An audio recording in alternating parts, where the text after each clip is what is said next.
Over the years, we've seen Peter do some wildly questionable things. Lois go totally psycho, and Stewie commit actual felonies. But what happens when the entire Griffin family teams up to be terrible together? What the hell is going on? Nothing. Just working on a family project, getting in some together time. I have a crossbow! Chris has a crossbow. Today, we're looking at the worst Griffin family moments in Family Guy. Let's start the show. Kicking things off with Season 11, Episode 1, Into Fat Air. Have you ever been so petty and jealous of your wife's successful ex-boyfriend that you pushed your family to climb Mount Everest, resulting in one of the darkest survival decisions in television history? Because Peter Griffin definitely has. And it led to the family crossing a boundary they can never uncross. The episode kicks off when Lois runs into her ex-boyfriend, Ross Fishman, and his wife, Pam, at the grocery store. Your old boyfriend, the one with the penis? Peter, would you stop being so jealous? I dated Ross 20 years ago. And they invite the Griffins over for dinner. Once they arrive, it quickly becomes obvious that the Fishmans are the ultimate overachieving family. Just got home from work, put down the lawyer's briefcase, and put on the chef's hat. You know how it is. Nah, she don't do nothing. Ross braggingly puts down his lawyer's briefcase and whips up an incredible gourmet meal of shrimp scampi and a whole roasted bird, which basically makes Lois look like she spends most of her day in a coma. Here we are in Machu Picchu. Is that the topless place in South Attleboro? I spat on a chick there at a work retreat. Peter, just stop talking. Naturally, Peter feels incredibly emasculated and insecure next to Ross. The tension boils over when the Fishmans casually drop the news that they are going on a family vacation to climb Mount Everest. Well, this year is perhaps our biggest trip ever. We're climbing Mount Everest. Oh yeah? Is that right? Well, so are we. We are? Unable to accept defeat, Peter blindly commits the Griffins to climbing the mountain too, vowing to beat the Fishmans to the absolute top. I think we should do it. What? Lois, you can't be serious. Oh, I'm dead serious. The family flies to Nepal, heads to base camp, and begins the grueling, freezing trek up the side of Everest. Wow, look who's here! I didn't believe you'd actually follow through with this. Against all odds, and frankly defying all logic, the out-of-shape Griffins actually managed to survive the hike and make it to the peak. We made it! I don't believe it! We climbed Mount Everest! But their celebration is instantly cut short when they find the Fishmans already waiting for them. Only beat you by 1 hour, 12 minutes, and 43 seconds. And quite frankly, we're bored of it up here. So you guys enjoy it. We're gonna head back down. Smugly revealing that they beat the Griffins by over an hour. Defeated and exhausted, the family begins their descent. But things go horribly sideways when a massive, lethal storm hits the mountain. Oh my God! Yeah, looks like it's closing in fast. We're all gonna die! Stranded on the freezing slopes with absolutely no food, the Griffins are pushed to the absolute brink of starvation. While desperately searching for a way out, I'm so hungry! Me too! I don't know if I can keep going! they stumble across the frozen, lifeless body of the Fishman's teenage son, Ben, who got separated and lost in the storm. It's Ben Fishman! Is he? Yep, he's dead. That poor boy.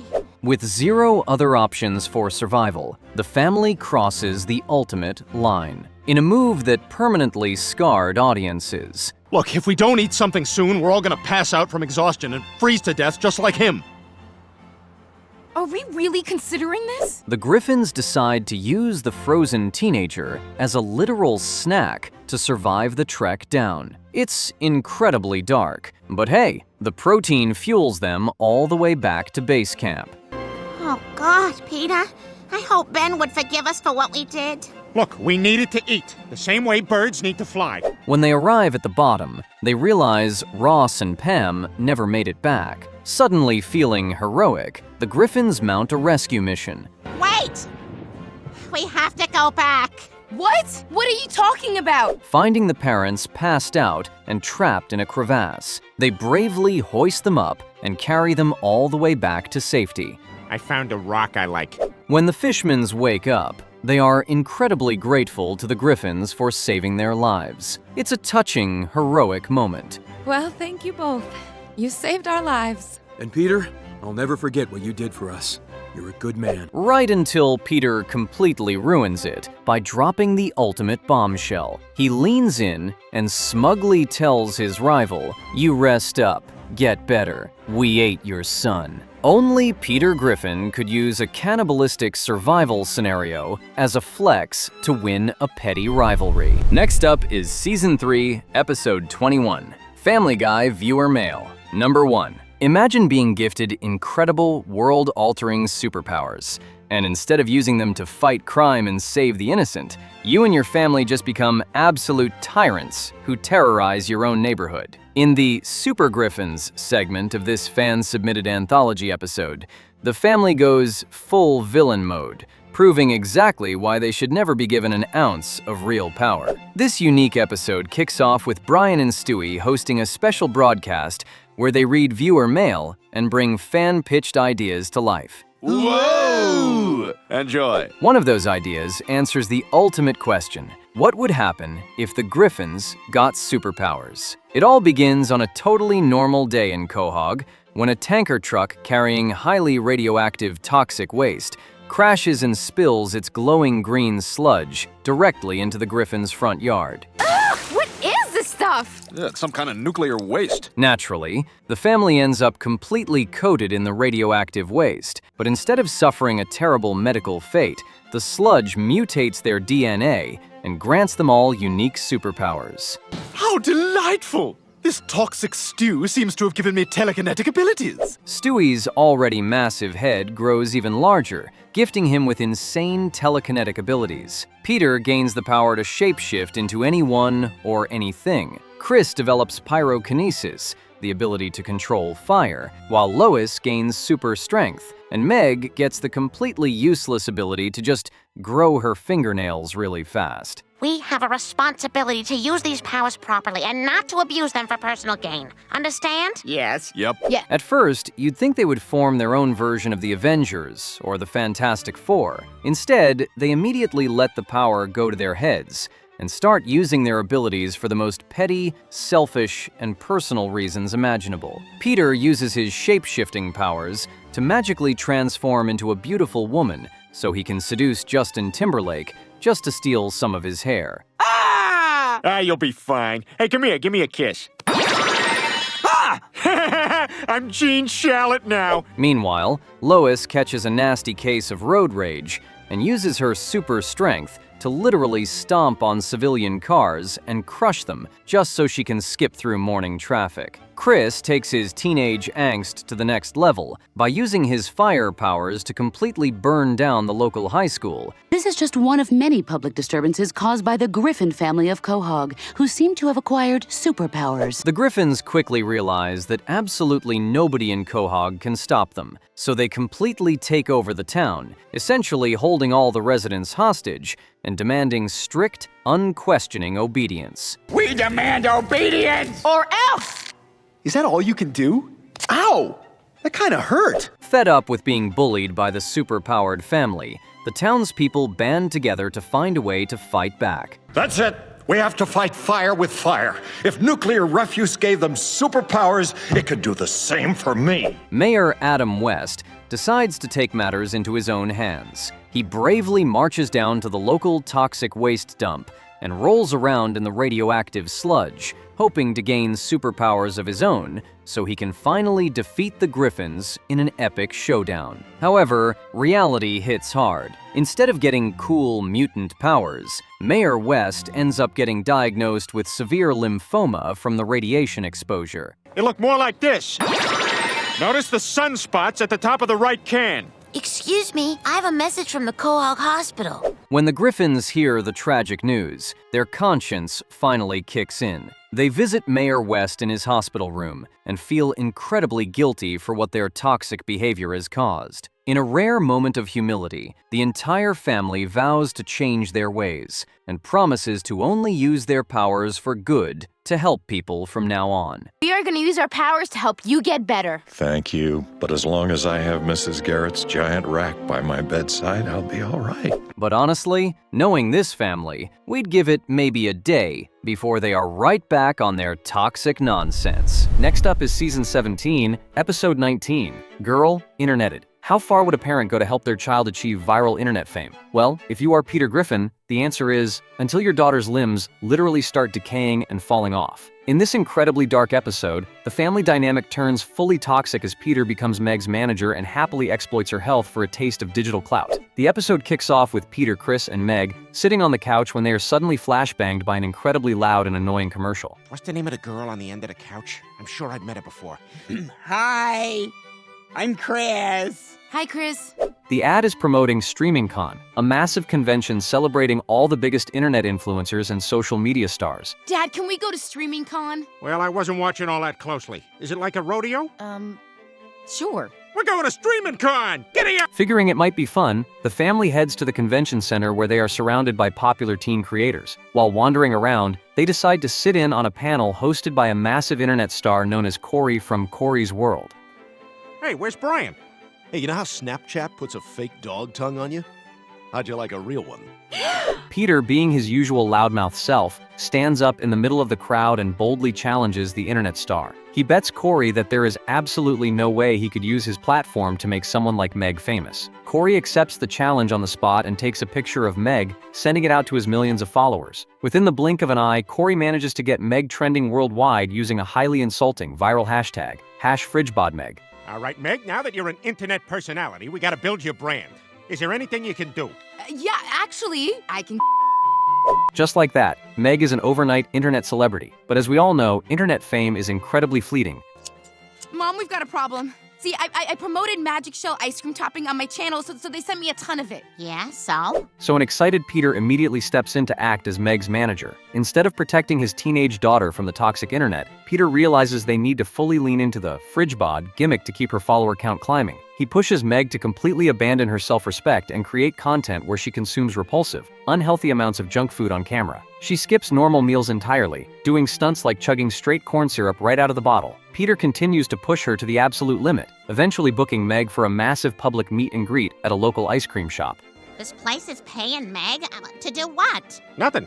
When you have 1 million followers, people just pay you to hang out. Surrounded by cheering fans, Meg stuffs her face until her body finally gives out, and she collapses. Oh my god, she collapsed! We gotta get her to the hospital! At the hospital, the doctor delivers some incredibly grim news. Meg's horrible new diet has caused her to develop severe type 2 diabetes. Her condition is so bad that her blood has essentially turned into pure, thick sap.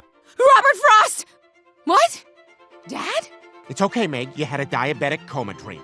Dad's still an idiot. Now, any caring father would pull the plug on the social media accounts immediately. But Peter and Meg decide to double down. They actually use her horrible medical diagnosis to score a highly lucrative corporate sponsorship for a sketchy diabetes injection drug called Pancresta. Meg, like everyone who doesn't have diabetes, I'm not sure how it works, but I do know you could go blind. No amount of fame is worth this. Meg becomes the proud spokeswoman for the medicine, happily filming commercials even as her physical health rapidly deteriorates to the point where she literally loses both of her feet to the disease. The climax of this insane storyline hits when the school invites Meg to host a massive pep rally. Hi, Meg. It's your friends Patty, Ruth, and Esther. If anyone remembered what we look like, it would be shocking how fat we are. Rolling out in front of the student body, a now footless Meg looks into the crowd and makes a horrifying realization. All of her friends and classmates have blindly followed her terrible dietary advice and become dangerously overweight. All my friends are fat because of me.